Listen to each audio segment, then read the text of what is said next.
Hello everyone, welcome to মিষ্টি বঙ্গাই new blog. আজকের ডেটটা ছিল 5th এপ্রিল। তো 5th এপ্রিল মানে হচ্ছে দেখতেই পাচ্ছেন কর্তামশাইয়ের জন্মদিন।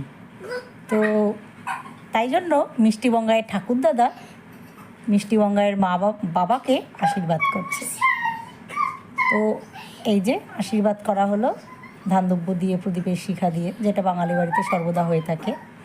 ঠিক ঠাকুরদাদা আশীর্বাদ করার সাথে সাথে মেয়ের বক্তব্য হলো, যেটা সর্বদা ঠাকুমাকে বলে থাকে, যে আমি হলাম বাবার আসল মা, তুমি সৎ মা। তো সেই মাতৃত্ব ফলাতে চলে এসেছেন, তাই উনি ধানদুব্য নিয়ে বাবার মাথায় আশীর্বাদ করছে এবং প্রদীপের শিখা দিয়েও আশীর্বাদ করছে এবং ভগবানের কাছে কামনা করছে বাবা সুস্থ থাকুক, ভালো থাকুক। শুধু আশীর্বাদ করলে হবে না, ঠাকুরদাদা যেহেতু বাবাকে খাইয়ে দিয়েছে, উনি তো মা, সত্যিকারের মা, ওনাকেও খাওয়াতে হবে।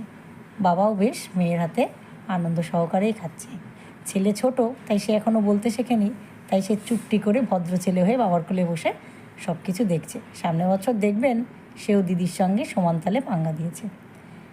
এই যে শুধু আশীর্বাদ করাতেই থেমে থাকেনি, সত্যিকারের মা এখন মাতৃত্ব বলাতে ভাত মাখছে।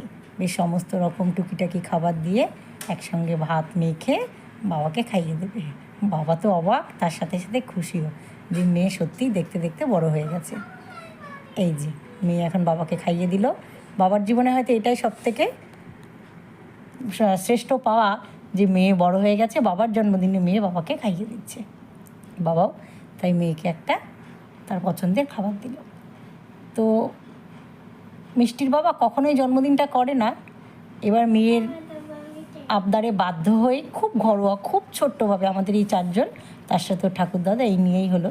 আর কেক কাটা তো জীবনে কোনো দিনই কাটেনি, আমি এই 10 বছর দেখছি কোনো দিন কাটে না, কিন্তু এই প্রথমবার মেয়ের আবদারে বাবা কেক কাটতে বাধ্য হলো।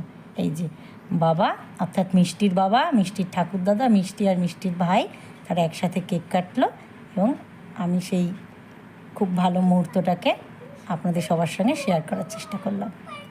তো সন্ধ্যাবেলা যথারীতি যেহেতু জন্মদিন, তাই কিছু পছন্দের খাবার তো দিতেই হয়।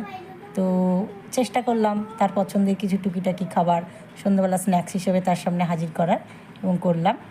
তো সবথেকে বড় যে আমাকে রিপোর্টটা দেয় যে ভালো না মন্দ, সে এখন খাওয়া শুরু করে দিয়েছে। সেই মিষ্টি এখন আপনাদের এবং আমাকে সবাইকে একসঙ্গেই জানাবে কেমন হয়েছে। তার বক্তব্য, মা খুব